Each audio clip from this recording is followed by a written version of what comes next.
Assassin's Creed Shadows has a bunch of skills and gear perks. Some of them matter to a player like me a lot more than others. As a stealth player, maining Naoe more than Yasuke, someone who'll be playing on Expert, and someone who is leaving Guaranteed Assassination disabled, so I actually have to care about Assassination damage, these are some of the skills I'll focus on getting as soon as I can, or in the case of skills that can be acquired more than once, as much as I can. My basic concept for both characters is to identify what each one is good at, something that's really easy since Shadow seems to be very prescriptive and definitive about this, and just lean hard on improving things where they already excel. Take the good, make it better. In a game like this, that's generally the easiest way to get the most value out of the least effort. All of these skills are subject to change, so these are just my pre-release thoughts, but I suspect the general idea behind most of them will remain similar even when the game launches. My philosophy for Naoe is to recognize her focus on stealth and mobility, and lean even harder on that. So anything that helps me kill from stealth quicker, get back into stealth when I'm caught, or somehow access things that are normally stealth only in the middle of a fight, those are what I'm looking for. On the note of mobility, really it's making sure enemies can't get in my way if I want to move toward or away from something. That last part is very basic and simple since Shadows doesn't really have any complex movement to speak of, but it's still a consideration in moments where something is impeding my movement and I can throw smoke or a shuriken to get through it, for example. In the Assassin tree, all of the skills that branch upward from Hidden Blade are no-brainers. Improving how much damage my blade can do, both innately and through conditions, will always be my first priority. This has synergy with the Tanto weapon type as well, which I'll talk about in a moment. Vigor from the Assassin tree and upgrading that as much as possible is also a focus for me. Adrenaline has less burden on it in this game than it did in Valhalla and Odyssey since tools now pull from their own ammo counts, but it's still crucial to have access to as much of it as I can for when I want to cast my actives, Hidden Hand in particular. Adrenaline gain from Assassinations being the mastery skill from the Assassin tree is also worth mentioning since I'll be doing that a lot, and gaining more resources for something I'm already doing is a natural consideration. The Tanto tree deserves special attention because it'll be my primary melee weapon and the one I stick to for most of the game. I fully expect there to be some moments I have to fight as Naoe, and if I'm going to be doing so, I want it to be with a weapon that feels good to me. However, the other reason the Tanto matters is because its skill tree is kind of an engine for driving stealth play in the rest of my character, giving me benefits to the rest of my focus. The Tanto is that weapon, it's always paired with a Hidden Blade, it contains some absurd Hidden Blade properties in its tree, and I'm going to go over a few of them right now. Hidden Hand and Hidden Onslaught are the biggest ones for me. Hidden Hand lets me do an assassination with the Hidden Blade anytime I want. Outside of combat, this is initially pointless because I could just do a takedown attempt instead, but in the middle of a fight, being able to deal my full segment damage to an enemy bar is ludicrous for removing an enemy instantly. This is basically a game state recovery tool. If I get caught out by just one guy, there's no one else near, I can toss a shuriken to falter or stumble him, and sprint into his face with Naoe's absurd run speed, hidden handing him, then takes him out and leaves me the rest of the area undisrupted. Hidden Hand improves with its upgrade Hidden Onslaught. This is where shit gets interesting. With Hidden Onslaught, I deal +1 segment with this skill if I cast it from stealth. This essentially turns it into critical assassination from Odyssey. It's a way to take all the innate blade damage I'll do, and boost it a little more for the cost of 1 adrenaline. If I'm doing 4 segments of damage and there's a guy with 5, if I have Hidden Onslaught unlocked, I can stealth Hidden Hand him to get rid of him. Situations like this are also why stuff like Vigor for a greater adrenaline pool and the other adrenaline generator passives are something I want to be hunting for. At any given time, I always want to have 1 adrenaline available to cast Hidden Hand in case I suddenly need to. I should almost never find myself in a situation where I have 0 adrenaline if I'm playing well. Shadow Piercer and Invigorating Kill play into this.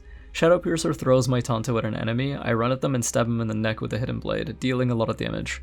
Invigorating Kill is an upgrade from it that makes it refund 80% of an adrenaline chunk if it kills something. This is considered ability damage, it's not assassination damage, so raising that through various sources counts for a lot here, but I would basically use this to kill confirm enemies who have more segments than Hidden Onslaught can do. I would chip them down so their HP is in Shadow Piercer insta-kill range through Tanto combat or chucking a kunai at them, and then cast this to harvest a massive amount of my adrenaline back from that kill. Shadow Piercer also makes enemies vulnerable, but I don't have too much information on how different statuses work in this game or how important that is yet, so I don't know how valuable that is for now. I assume it's very strong and universally desirable though, because it's a status both Naoe and Yasuke have access to, and a lot of mechanics make reference to it. Leap Strike and Escape Strike on the Tanto are basically the same ability skill broken into two parts, toward and away. Being able to quickly gap close in or space out an enemy is great, but I would be getting this for the Blood Rush passive it gets. Landing one of these just gives me adrenaline on hit, no bullshit. Generating and spending resources is a huge part of my playstyle, so having more avenues to slip into that loop is valuable to me. There are two Katana passives that draw my eye, but whether I actually keep them unlocked or not will depend on whether passives from one weapon type apply to your character globally. Obviously, slotted actives can only be cast when you're on the weapon type they're attached to, but I don't know if passives work the same way. Let's assume that Katana passives still work when I'm on a Tanto. If that's the case, I'll be taking these two, Melee Expert and Momentum Builder. Melee Expert is self-explanatory. Doing more damage unconditionally with all melee attacks helps those situations where I need to chip down an isolated guard I'm tangoing with before confirming him with an active. Momentum Builder is huge though. I don't know if this stacks the way I assume it does, and if it does, how many stacks it caps out at, but increasing the damage of consecutive hits makes a lot of sense with a weapon type like the Tanto, whose consecutive hits come out really fucking fast. You know, like it attacks quicker than every other weapon type in the game, so... Tools. There are some skills in here I consider mandatory for my personal experience. Kunai Assassination damage is obvious. Without guaranteed assassination, having these tear off as many segments as I can get them to will be important. Adrenaline Generator is something that affects my overall playstyle and entire character. Remember, building and spending resources is central to letting me be really adaptable and take risks. You know, just adapt to any situation no matter what comes up. The larger tool bag skill is basic but strong. It just gives me more max ammo counts on everything. Getting the higher tier versions of this is locked behind knowledge ranks, so it'll be gated pretty hard in the early and mid game by open world content, but even just getting one is pretty good to have. Our base ammo counts in Shadows are quite low, so raising that lets me make that choice more times per area. It also means more recovery options for if I get mobbed by enemies and need to leave. +1 to everything means +1 smoke bomb, or +1 shuriken I can use to flinch something and run away.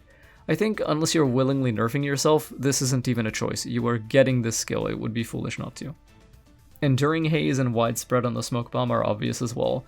Those who follow my channel know it's a bit of a community meme that I'm the smoke bomb guy. The meme will continue in Shadows, I can tell you that. A bigger radius and smoke lasting 10 seconds are something I wouldn't dream of leaving on the table. Just as a quick reminder for those who don't play these games or stealth games that much, smoke bombs let you create areas of safety or stealth for yourself and move through or kill into them as long as the cloud lasts. There are a number of ways to use this kind of item, even something like smoking a wall a sniper is staring at so I can grapple climb up it during the long window it's shrouded is a great example. This is something that ties into the mobility idea with Naoe. Yes, she has movement options Yasuke doesn't, but if someone is going to see me route that way through the world, it's like I don't have that movement option at all. Smoke lets me access paths and routes that would otherwise be observed by guns or bows, so on top of all the normal stuff it lets me do, like cross open spaces or take out risky enemies, it also lets me move in ways that I would otherwise be discouraged to. So that's Naoe. What about Yasuke? I won't be playing this character as often, but my philosophy for him is the mirror or counterpart to Naoe. What is he good at? Combat damage, range damage, self-healing, and being a tank. So I'm enhancing those. The most effective way to play this character is almost like a melee version of the Doomslayer. You want to be always killing your next target as soon as possible, and using enemy deaths to leech health from their demise before moving on to the next one. He has a lot of health, he hits really hard, he carries more ranged ammo than Naoe, and his ranged weapons typically hit harder than hers. Where she wouldn't really want to be throwing kunai at people in a fight that much, Yasuke can totally main his bow or Teppo and just shoot people. With this in mind, I feel like trying to focus both ranged weapons would be expensive on skill points, so I'm choosing to focus on his bow for now, with one Teppo skill that looked cool to me. Anything that gives me healing, reduces the damage I take, and controls or kills enemies mid-combat quickly is what I want to pay attention to with him. He's my battering ram, he's the shotgun swap I would make in a shooter when I need immediate, chunky upfront damage. On Yasuke's bow, the thing that matters most to me is silent arrows, and their respective damage upgrades. Generally, Yasuke outranges Naoe's projectile distance quite significantly, and if you were ever gonna do any kind of stealth with him, it would be playing him as a sniper. Although he's stronger in combat, having one meaningful stealth option for removing a few guards before starting a fight makes a lot of sense, and as someone who's been playing stealth in AC for years, I should still be able to spot good guards to use this on even playing as this guy. This is just like how my Naoe would have a minimum of combat function for those just-in-case situations. His Kanabo has a passive that I immediately singled out as something I want, which is the simply named Damage Reduction. This can go up to 3 ranks, and I'm not sure what the total percentage of DR it gives will end up being, but being inherently more durable, agnostic of equipment, just as part of my basic character, is the kind of thing you would want on someone who's going to be trading hits back and forth with enemies. On the note of trading hits, let's take a look at what I want to say is his single most important skill for me. In the samurai tree, we have regeneration. This is basically life on kill. This, to me, powers this entire character. Anytime he kills an enemy, he restores health, and this can be improved by putting more points into it.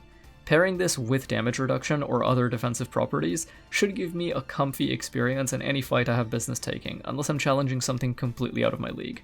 Samurai Mastery simply giving him health is also good. A bigger pool means more of it I can trade or wager during back and forths. It's the foundation the damage reduction and lifesteal passives want to be resting on, basically.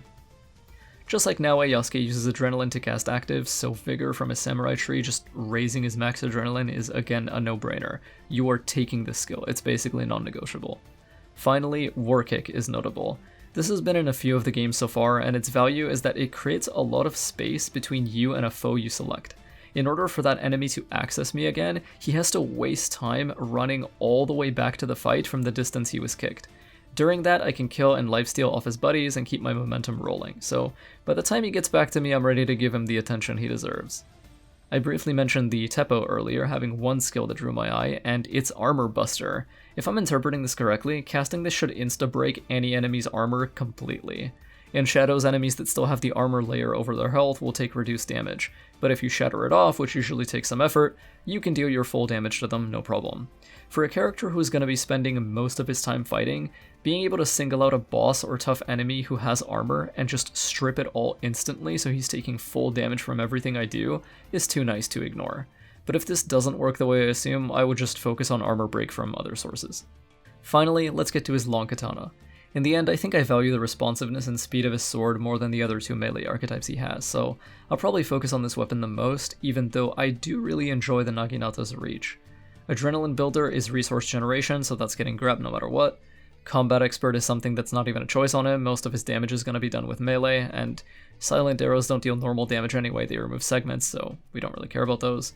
Payback is an ability I'm considering because it's a single target shred that restores health after use, and it's only knowledge rank 2, so it's easy to get really early. Riposte and Energizing Defense are the 2 guard or parry related passives that caught my attention. For defending myself correctly, I get to damage the enemy back and, again, heal. All in all, I mostly care about equipping this character to ruthlessly efficiently solve the situations Naoe is not suited to. When 5 or 6 guys need to die in 20 seconds, Yasuke's tankiness, absurd combat damage, and lifesteal/healing is what I want to send in. There are moments in the story that telegraph pretty clearly whether you should expect a fight, so it's usually not a surprise, and after they're done, I tend to switch back to Naoe soon after. Building him out this way should also be pretty effective when it comes to whatever personal quests he might have later in the game that only he can play. So there are some skills that are not a priority for me, but may be worth considering for other players. Affliction Effectiveness from Naoe's Katana tree. If you're a Kusarigama player, you may want to take a look at this skill, because Kusarigama has multiple ways to inflict daze. The Kusarigama skills in general are something that look strong, but I probably won't use because I'm hard focusing Tanto, and probably using Katana as my secondary. I may use this weapon as a stealth tool to access Rush Assassinate indoors, since that's what it's used for, but I doubt I'll use it much as a combat weapon compared to the Katana and Tanto. I just don't want to be playing Naoe that way unless I have to. Naoe's heightened senses slowing down time while undetected can be pretty good. The thing is that it costs a lot, and it's early in the tree, which means it's competing with other skills that are also only knowledge rank 2. Yasuke's Clear Mind is another one. Slowing time while aiming with a bow is great, but this strikes me as more of a combat-related bow skill, and I won't usually be fighting with his bow out. The last thing I need to briefly discuss is, what about players who will toggle Guaranteed Assassination on? What does this do to your skilling experience and your progression? Well, that's pretty simple. Basically, because you don't need to care about your stealth damage anymore, those points can go to other things, or go toward improving the other skills I mentioned sooner and earlier. In short, a player with Guaranteed Assassination on essentially has better skill point economy than one that doesn't, just because they're not being taxed or pressured along the vector of stealth damage. They don't care about it. But that's pretty much it. What that also means, by the way, is that if you're finding a part of the game particularly frustrating for some reason, you can toggle Guaranteed Assassination on, unspec the points you have in your stealth damage, and put them on other skills to help you finish that area or mission. Just a small trick, but I could see someone finessing the progression that way. It'll also be good for showcase makers or video creators who want to exhibit the game in a cool way, since they'll be able to grab certain skills earlier and quicker, and they don't have to worry about reading whether a guard will die to a takedown with their HUD disabled. Those are my initial pre-release thoughts on what skills look good to me, for the approach and playstyle I'm taking and envisioning. I fully expect these ideas to not fully survive contact with the final game, since there's still things I don't have perfect knowledge of, like how statuses work, how important vulnerable is, whether I'm underestimating how much I'll enjoy certain weapons like the Kusarigama, Teppo, or Kanabo, like maybe I end up really liking one of those. But yeah, that's it. Thanks for listening. May fog shroud you, may stars light your way, and may the night keep you safe.